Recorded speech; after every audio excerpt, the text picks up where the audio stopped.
I would like to talk a little bit further about the money system.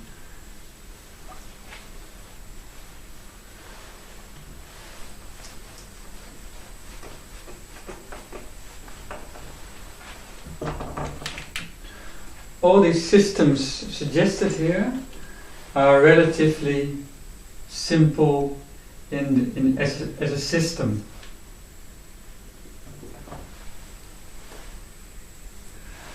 The democratic government, that's a really understandable system.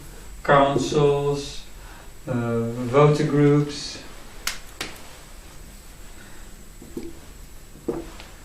twice elected councils, there he goes again. Twice elected councils, referendum,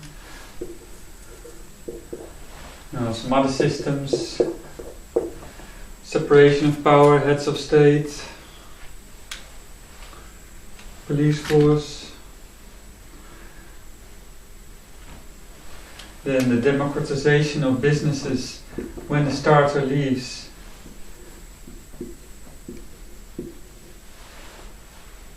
Who gets a compensation? It's not really difficult. The democratization of investment capital by democratically controlling the investment as a system.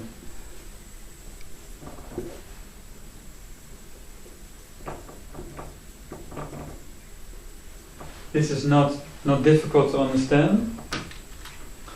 And then we have the land distribution. Everybody gets his share of land and can rent it to each other. So this as a system is also not difficult to understand. However, I think the implementation of the money system and how it has to be ready to deal with corruption, crime,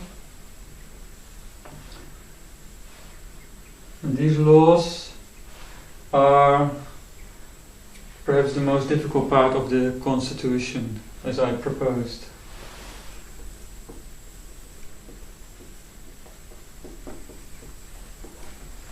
Frankly, I sometimes wonder if it is the correct set of laws which would adequately function. Probably it would. The laws for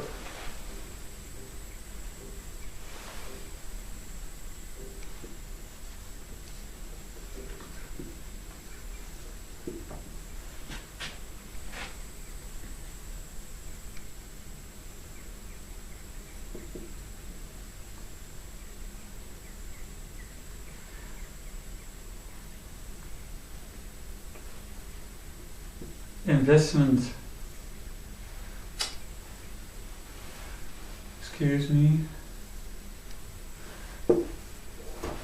democratic investment are contained in chapter 8 of this Constitution.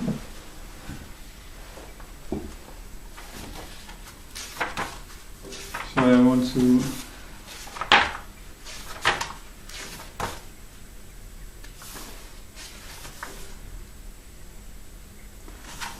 starts with the emergency power for the government to reorder or say reboot the economy.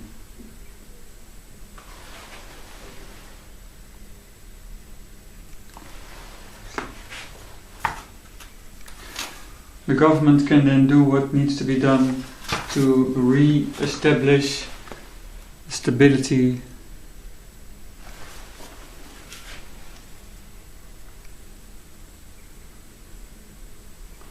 It also includes the power to initiate a new currency.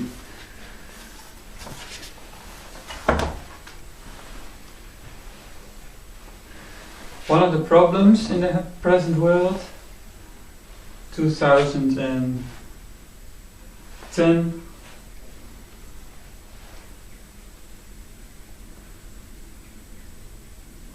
is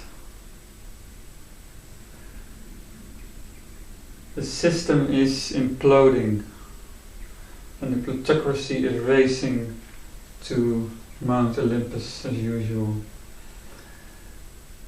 When that is ongoing, it is hard to correct the system without completely removing the ownership structure of corporations and money and land and reinstalling a new system from scratch. That's what the first articles in chapter 8 are about. When a new currency is initiated, you could, in the worst case, all money is destroyed, all ownership is destroyed, and everyone gets a small amount of money, everybody gets the same amount of money, and next month there is to be a tax payment already, and good luck trading and working. That's a reboot.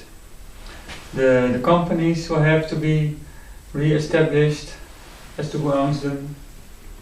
People, these will all have to be go to courts where it's registered who owns it if there is doubt. In that case of doubt, it could lead to police investigations, who really did what's the proper owner of this company. The land would have to be distributed, all ownership is destroyed, and boom, everything in a new system. Everybody gets a share of land. Rebooting is a rough method. If the society is less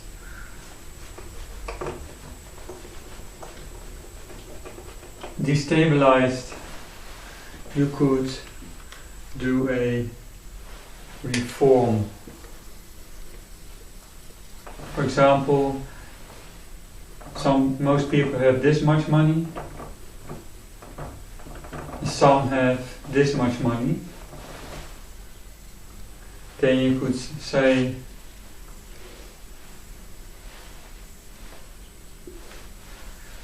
we cut it there.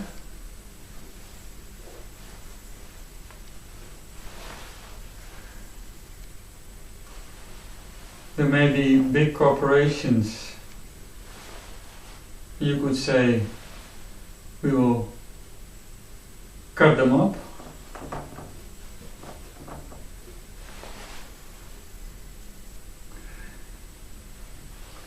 In the area of land, you could say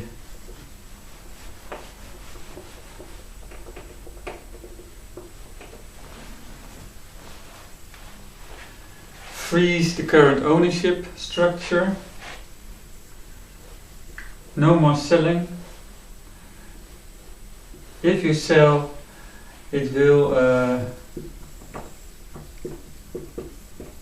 revert to the general system, distributive system, and the first who will get their share of land is the oldest person in the country. Boom. And then when someone dies who owns land, it reverts to the new system, and the second oldest get that part of the land. These oldest people are naturally the first to go. Then since their land comes back into the system, the distributive system, and slowly the whole society, everyone gets their share of land. So once the last owner of land has gone, all the land has ended up in the distributive system.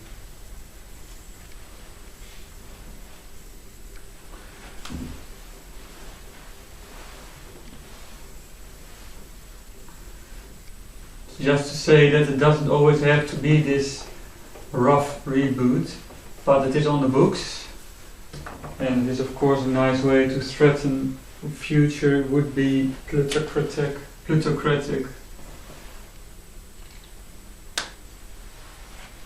One of these.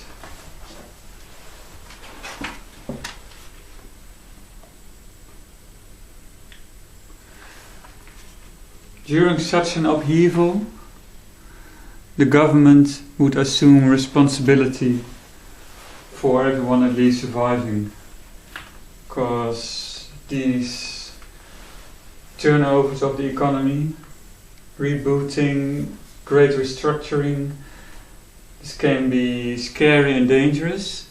It becomes more acceptable and doable if the government just temporarily makes sure everybody at least survives.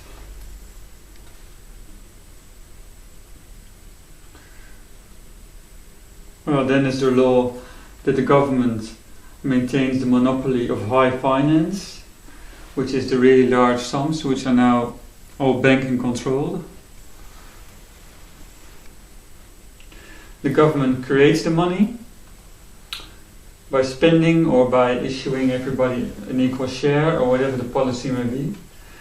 And the government destroys the money through taxation. Many people may not quite understand what money for the government is.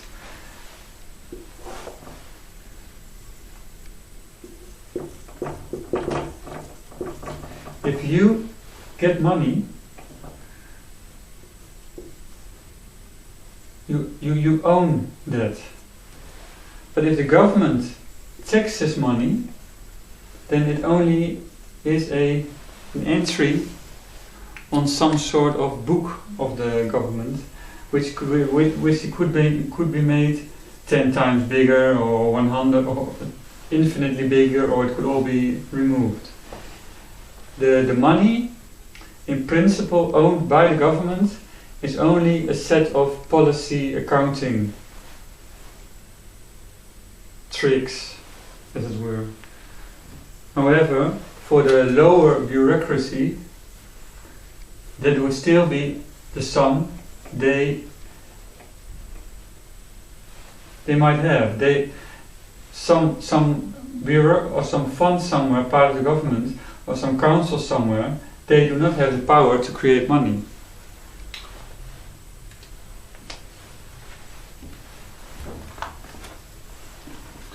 Hence, for these lower government bureaucracies, councils, the money system would function the same way as it would be for a normal person.